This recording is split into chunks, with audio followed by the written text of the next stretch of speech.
Morning నేను కాలేజ్లో lecturer, evening all India రేడియోలో అనౌన్సర్ చేసేదాన్ని. ఓకే.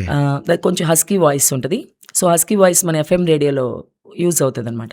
హస్కీ వాయిస్ తక్కువ ఉంటుంది కదా, లేడీస్ స్మాల్ సాఫ్ట్ వాయిస్ ఉంటుంది. అవునండి. హస్కీ వాయిస్ ఉంది కదా, నాకు కావాలని వాళ్ళు తీసుకున్నారు. ఓకేనండి. సెలెక్ట్ అయితే ఇంకా అక్కడ ఈవినింగ్ ఆల్ ఇండియా రేడియోలో లైవ్ ప్రోగ్రామ్స్ చేసేదాన్ని. ఎలాగంటే ఒకసారి చూపిస్తారా? అంటే ఇప్పుడు మనకి 6 కల్లా లైవ్ ఉంటుంది. ఆకాశవాణి విజయవాడ కేంద్రం, వివిధ భారతి వాణిజ్య ప్రసార విభాగం 199.6 మీటర్లు అనగా 1503 కిలోహెర్ట్జ్పై సాయంత్రం ప్రసారం ప్రారంభం.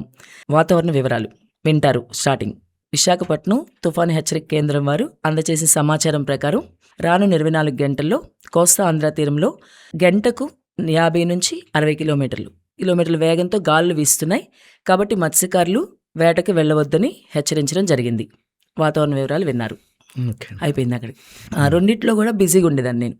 సో ఒకరోజు ఈవినింగ్ అట్లా నేను టైం కుదుర్చుకుని వెళ్ళానమాట చర్చ్కి. ఇప్పుడు తీసుకెళ్తా అన్నారు కదా ఆంటీ గారు, మొక్కుబడి చెల్లించడానికి. సో వెళ్ళాను అనమాట. వెళ్తే అక్కడ వాళ్ళు ఇలా మా పేరు చెప్పి చేయితో కాటేజ్ ప్రేయర్ జరుగుతుంది కదా. సో పాటలు అన్నీ అయిపోయిన తర్వాత మా ఫ్యామిలీ కోసం ప్రార్థన చేస్తున్నారు. మళ్ళీ అదే ఫీలింగ్ నాకు. అసలు నేను ఎవరో తెలియదు కదా వీళ్ళకి, ఎంత బాగా ప్రేయర్ చేస్తున్నారేంటి మా కోసం అని చాలా బాగా నచ్చింది నాకు. అసలు నేను ఎవరో తెలియకుండా, వాళ్ళెవరికి నేను తెలియదు, ఆంటీ గారికి ఒకటే తెలుసు నేను. సో ఇంత బాగా తెలియపోయినా సరే వీళ్ళు నా కోసం ఇంత ప్రేయర్ చేస్తుందని బాగా ఇష్టంగా అనిపించింది నాకు. వస్తా కూడా ఆంటీతో అదే మాట్లాడుకుంటూ వచ్చాను ఇంటికి.